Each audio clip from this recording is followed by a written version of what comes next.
क्या पाकिस्तान पर सच में नोटों की बारिश होने वाली है? वो देश जो हर जगह कर्ज की भीख मांग रहा था, अब अरबों डॉलर का सौदा कर चुका है।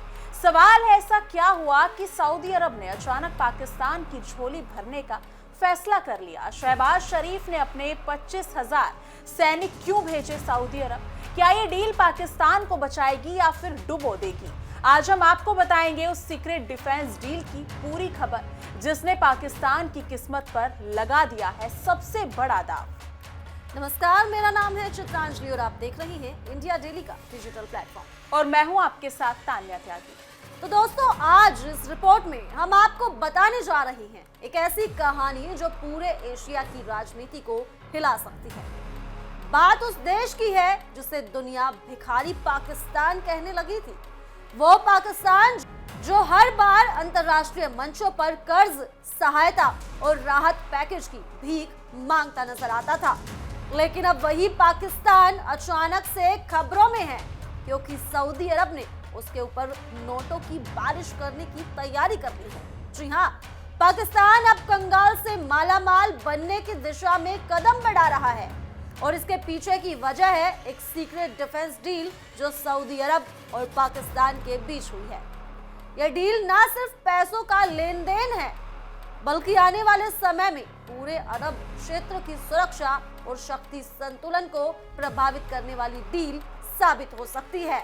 जी हाँ, बिल्कुल सही कहा आपने। रिपोर्ट्स के मुताबिक पाकिस्तान और सऊदी अरब ने हाल ही में एक रक्षा समझौता यानी कि डिफेंस डील पर हस्ताक्षर किए हैं, जिसके तहत पाकिस्तान अपने 25,000 सैनिक सऊदी अरब में तैनात करेगा। इसके बदले सऊदी अरब पाकिस्तान में 10 अरब डॉलर का निवेश करेगा।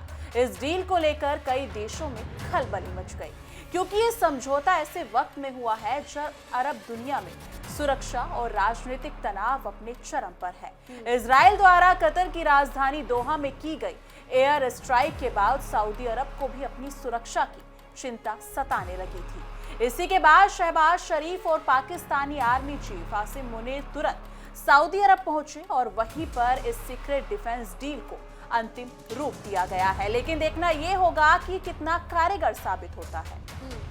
सऊदी अरब और पाकिस्तान के बीच हुई ये डील कई मायनों में ऐतिहासिक है, क्योंकि दशकों से पाकिस्तान की सेना का एक हिस्सा सऊदी अरब में ट्रेनिंग, सुरक्षा और सलाहकार भूमिका निभाता रहा है।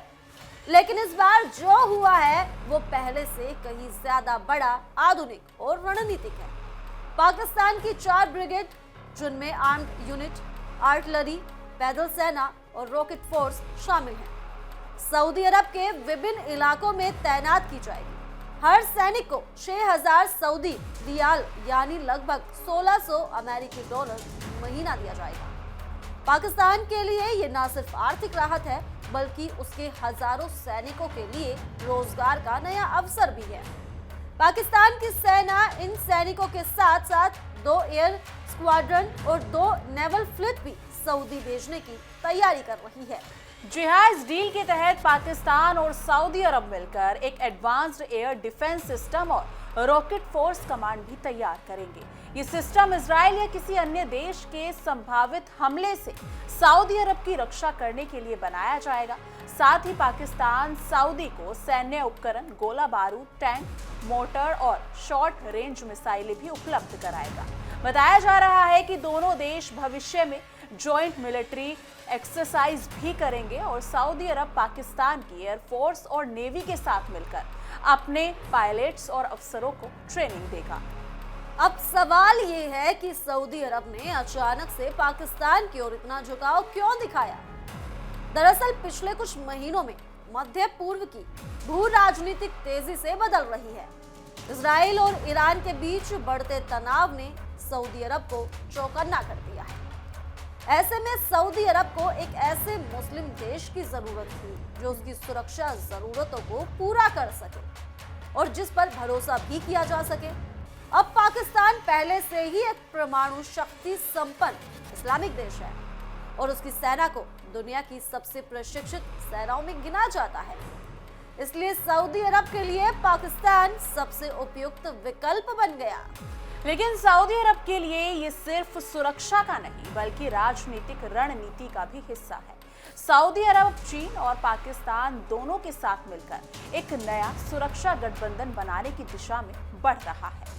रिपोर्ट्स के मुताबिक सऊदी अरब पाकिस्तान से JF-17 और J-10 फाइटर जेट्स खरीदने की तैयारी में है और चीन से 5वीं पीढ़ी के फाइटर जेट खरीदने पर भी चर्चा चल रही है। इससे साफ है कि सऊदी अरब पश्चिमी देशों के साथ साथ अब एशियाई साझेदारों की तरफ भी रुख कर रहा है। ये कदम अमेरिका के प्रभाव से दूर एक नई शक्ति समूह की नींव रख सकता है। जी हाँ, लेकिन इस सौदे के साथ एक और दिलचस्प बात सामने आई है। इस डील में ये भी तय हुआ है कि सऊदी अरब पाकिस्तान को भारत और अफगानिस्तान के साथ उसके तनाव को कम करने में मदद करेगा। यानी ये डील सिर्फ सुरक्षा या पैसों तक सीमित नहीं है बल्कि एक बड़े राजनीतिक एजेंडे का हिस्सा भी है। सऊदी अरब चाहता है कि दक्षिण एशिया में स्थिरता बनी रहे ताकि उसका निवेश और ऊर्जा कारोबार सुरक्षित रह सके। यही कारण है कि सऊदी अरब पाकिस्तान में खनन ऊर्जा, इंफ्रास्ट्रक्चर और सिक्योरिटी सेक्टर में $10 अरब का निवेश करने वाला है।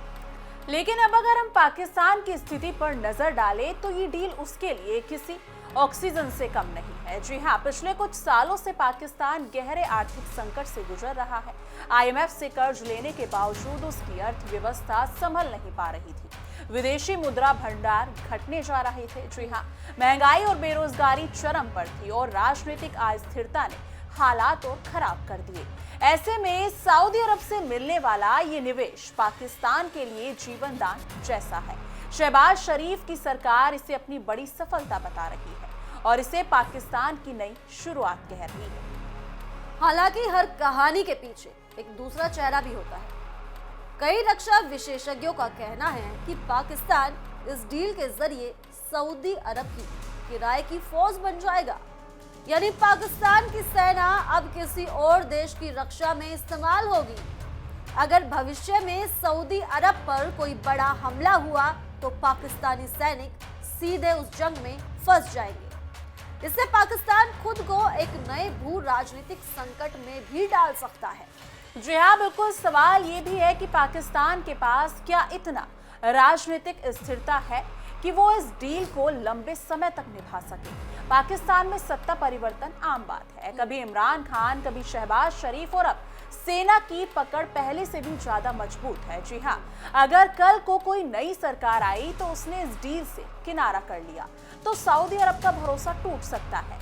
यही कारण है कि सऊदी अरब फिलहाल सावधानी से समझौते को आगे बढ़ा रहा है, क्योंकि पाकिस्तान पर भरोसा करना उस पर बहुत मुश्किल है, क्योंकि पाकिस्तान अपनी बातों पर नहीं टिकता है।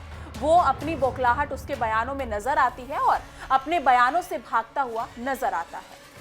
अब इतिहास गवाह है कि जब भी पाकिस्तान ने दूसरे देशों के लिए अपनी सेना भेजी है उसे लंबे समय तक इसका नुकसान ही उठाना पड़ा है। साल 1979 में अफगानिस्तान में अमेरिका की मदद करने के बाद अब पाकिस्तान दशकों तक आतंकवाद की चपेट में रहा। आज अगर पाकिस्तान फिर से किसी दूसरे देश की जंग में उतरता है तो उसे एक बार फिर उसी दौर का सामना करना पड़ सकता है। लेकिन फिलहाल पाकिस्तान के पास विकल्प बहुत सीमित है। कर्ज में डूबा पाकिस्तान अब किसी भी आर्थिक मदद को ठुकराने की स्थिति में नहीं है। इसलिए शहबाज शरीफ और आसिम मुनीर दोनों इस डील को पाकिस्तान के बचाव के रास्ते के रूप में देख रहे हैं। पाकिस्तान की मीडिया इस खबर को इकोनॉमिक ट्रेनिंग पॉइंट बता रही है, जबकि विपक्षी दल इसे नया गुलामी समझौता कह रहे हैं। अब देखना यह होगा कि क्या वाकई ये डील पाकिस्तान के लिए खुशहाली का रास्ता बनेगी या फिर ये उसके लिए एक और जाल साबित होगी। अगर ये डील सफल होती है तो पाकिस्तान को न सिर्फ पैसा मिलेगा बल्कि अरब दुनिया में उसकी पकड़ भी मजबूत होगी। लेकिन अगर ये डील फेल होती है तो पाकिस्तान के पास ना पैसा बचेगा ना भरोसा। जी हाँ, बिल्कुल दोस्तों, दुनिया की नई राजनीति में कई स्थायी दोस्त या दुश्मन नहीं होते, सिर्फ हित होते हैं। सऊदी अरब का एक कदम भी उसी कूटनीतिक गणित का हिस्सा है। वो पाकिस्तान का इस्तेमाल अपनी सुरक्षा के लिए करेगा और बदले में पाकिस्तान सऊदी के पैसों से अपनी टूटी अर्थव्यवस्था को सहारा देगा। ये सौदा देने के लिए जरूरी है, लेकिन इसका असर पूरे क्षेत्र पर पड़ेगा। तो दोस्तों, अब सवाल आपसे करते हैं, क्या सऊदी अरब का ये डिफेंस डील पाकिस्तान को कंगाली से निकालकर अमीरी की राह पर ले जाएगा, या फिर ये शहबाज शरीफ की एक और राजनीतिक चाल है जो देश को गहराई में ले जाएगी? आप हमें कमेंट बॉक्स में अपनी राय जरूर बताएं कि आपको क्या लगता है कि भिखारी पाकिस्तान अब सच में मालामाल होगा या फिर नहीं। अब फिलहाल के लिए सिर्फ इतना ही, लेकिन तमाम बड़ी खबरों के लिए जुड़े रहिए इंडिया डेली के डिजिटल प्लेटफॉर्म के साथ और देखते रहिए हमारी खास पेशकश तहकीकात, हर खबर की तह तक।